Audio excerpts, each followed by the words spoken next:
बाप, हम सबका पालन करता, हम सबका पालन कौन करेगा, हम सबको विकास कौन करेगा, हम सबकी रक्षा कौन करेगा। आपके विचार बहुत अच्छे थे। एक बार राम मिलन यादव जी के लिए जोरदार ताली बजा दें। अब मैं मंच पे आमंत्रित करना चाहूंगा हमारे प्रदेश प्रवक्ता आदरणीय के साहू जी को कि आए और समय का ध्यान रखते हुए संक्षिप्त में अपनी बात रखें। आदरणीय के साहू जी। बहुत बहुत धन्यवाद आदरणीय एमपी भाई। हमारे आज के इस ऐतिहासिक कार्यक्रम में उपस्थित सभी मेरे छोटे बड़े भाइयों को मैं सादर नमन करता हूँ, वंदन करता हूँ। मैं बहुत ज्यादा लंबा अपना भाषण या लंबी बात नहीं करना चाहूँगा। मैं सिर्फ 3 मुद्दों में सभी के समक्ष बात करूँगा। पहला मुद्दा होगा हमारा संगठन, एक हो उसका अध्यक्ष कौन हो। दूसरा हमारा मुद्दा होगा हमारी मांगे क्या होनी चाहिए, उसकी व्यवस्थित रूपरेखा हो। तीसरा मेरा है कि जो हमारे प्रभावी जगह है, जहाँ से मुख्यमंत्री जी हैं, जहाँ से पंचायत मंत्री जी हैं और जहाँ से वित्त मंत्री जी हैं, और चौथे जहाँ से हमारे विधि मंत्री हैं, उन जिले के प्रमुख पदाधिकारियों को विशेष महत्व मिले। अब मैं अपनी बात आगे बढ़ाऊंगा।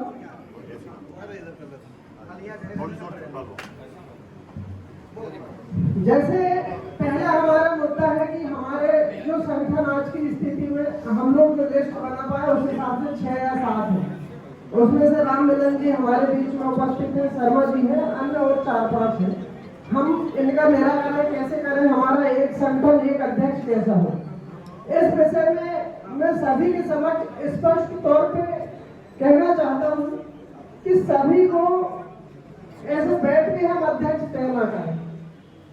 सभी को समान अवसर मिले, लोकतांत्रिक प्रक्रिया हो और बड़े संगठनों का संरक्षण हो। जैसे हमने 2019-20 में किया था कि राज्य कर्मचारी संघ, सीओ संघ और 3-4 संघ थे। सभी संघों की निगरानी में हमारे प्रदेश संगठन का चुनाव हुआ था। हमने ब्लॉक अध्यक्ष से लेकर प्रदेश अध्यक्ष तक का निर्वाचित किया। और मेरा तो कहना है कि अगर मैं उदाहरण दे रहा हूँ कि राम मिलन जी अगर चाहते हैं कि भाई राज्य कर्मचारी निष्पक्ष चुनाव नहीं करा सकते या सीओ संघ निष्पक्ष चुनाव नहीं करा सकते, तो राम मिलन जी बता दें कि वो किस संगठन की निगरानी में चुनाव चाहते हैं, तो उस संगठन को भी हम उसमें रखें। और मैं चाहता हूँ स्वच्छ वातावरण हो, इसमें सभी किसी को ये ना लगे कि नहीं हमारी अवहेलना हो जाएगी या हमारी वोट कट जाएगी या हमारे लोगों को वोटिंग का अवसर नहीं मिलेगा। सारे संगठन जितने हो, चाहे नरेंद्र जी को के हो, बाल मुकुंद जी के हो, हाकिम जी के हो, ये भी अपने अपने प्रभावी संगठन चुने कि भाई ये निगरानी वाली टीम में रहे।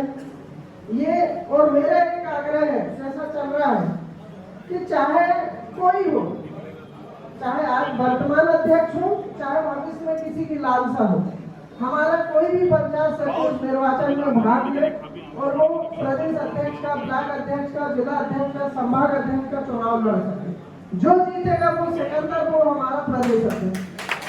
और उस प्रदेश अध्यक्ष के नेतृत्व में हम आगे की लड़ाई लड़ेंगे। मैं समझता हूँ कि आने वाले अभी कम से कम 1.5 साल कोई चुनावी माहौल नहीं, और जब चुनावी माहौल नहीं होता तो आप सर पटक में कुछ नहीं होता। तो इस समय का हम लोग सदुपयोग करें, हमारे परिवार को हम मजबूत करें। किसी को बताने की आवश्यकता नहीं है। हमारे परिवार की स्थिति ऐसी हो गई है कि सिंधुली के एक जनपद सीओ ने कल पत्र जारी किया कि आपको बैठक में जाने की अनुमति नहीं दी जाती। एक एसडीएम साहब ने गाली गलौज करे महिला अधिकारी के सामने अशोकनगर में, और भी कई ऐसी वारदात हुई जो हमारे सामने नहीं आई और हम सब भोग रहे हैं। तो ये सब इसलिए होता है कि हम 6 और 7 संगठनों में बटे हुए हैं। तो मेरा आग्रह है कि हम एक निष्पक्ष चुनाव की ओर बढ़े, व्यवस्थित मतदाता सूची बने, व्यवस्थित सभी की सदस्यता हो जाए। आज अगर मैं प्रदेश अध्यक्ष का फॉर्म नामांकित करूं तो मेरी सदस्यता है या नहीं, ये भी जरूरी है। देखिए मेरी बात को अन्यथा ना लेना, हो सकता है कुछ लोगों को ये लगे कि ये सदस्यता के लिए शुल्क की बात कर रही है।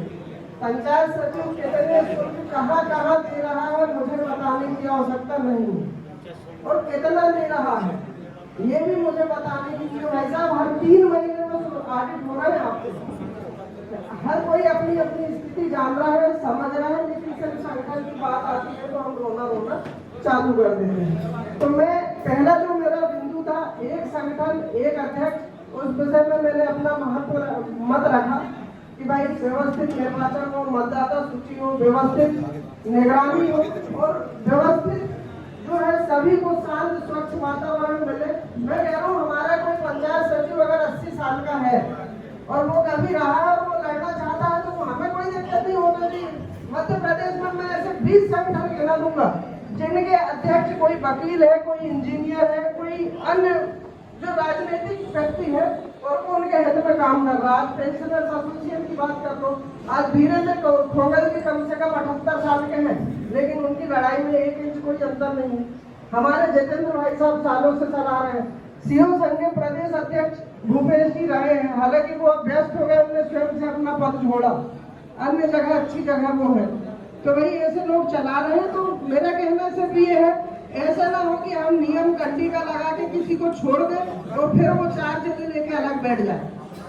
भाई हर किसी को मौका मिलना चाहिए कि उस दिन के बाद ये ना रहे कि यार एक कोई नया व्यक्ति फिर पंजीयन कराने आ गया।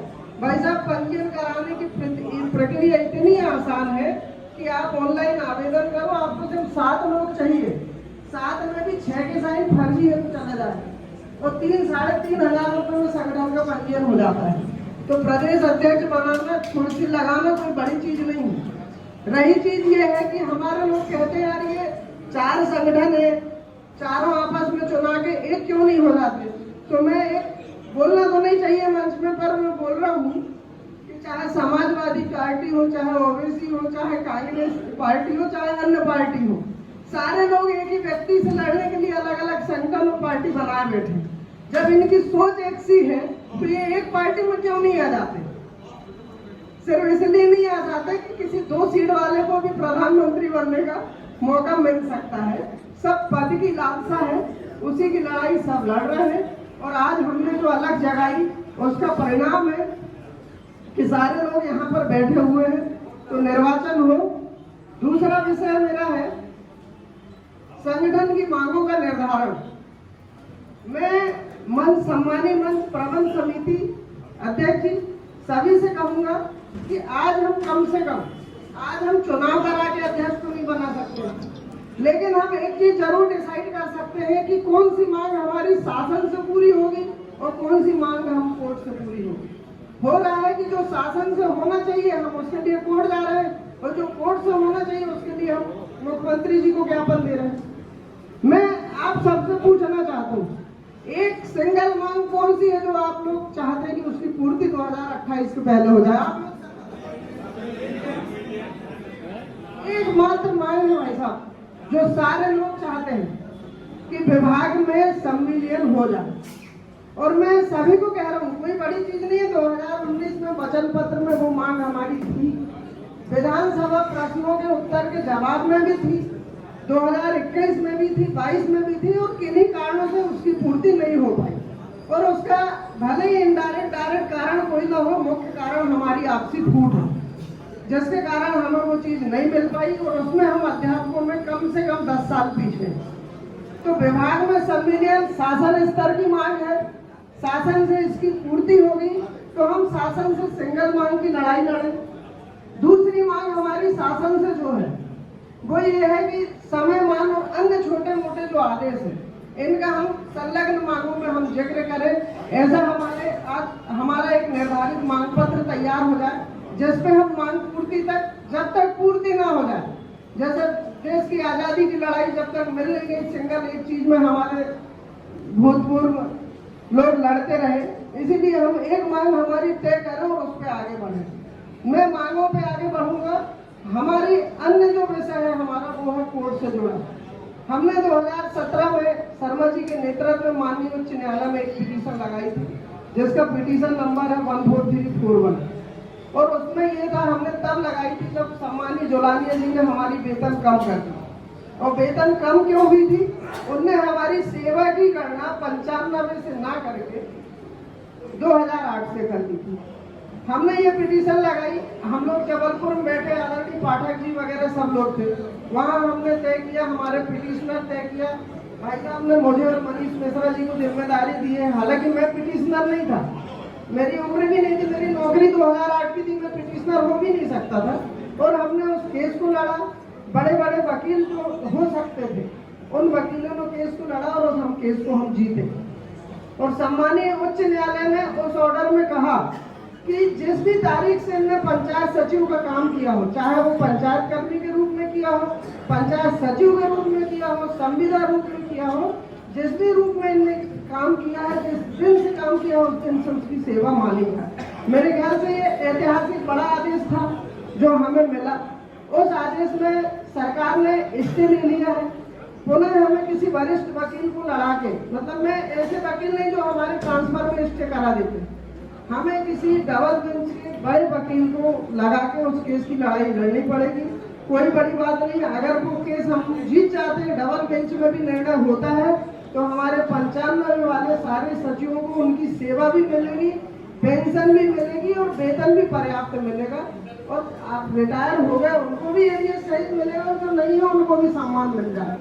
इस तरह मैंने दो चीजें कही। पहला, सरकार से हमारी मांग तय है, उसमें विभाग में सब मिलियन और अन्य छोटे विषय।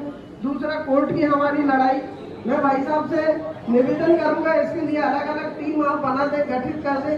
जो हमारे जबलपुर, नरसिंहपुर और नजदीकी लोग हैं वो कोर्ट वाले मामले में लगे रहे।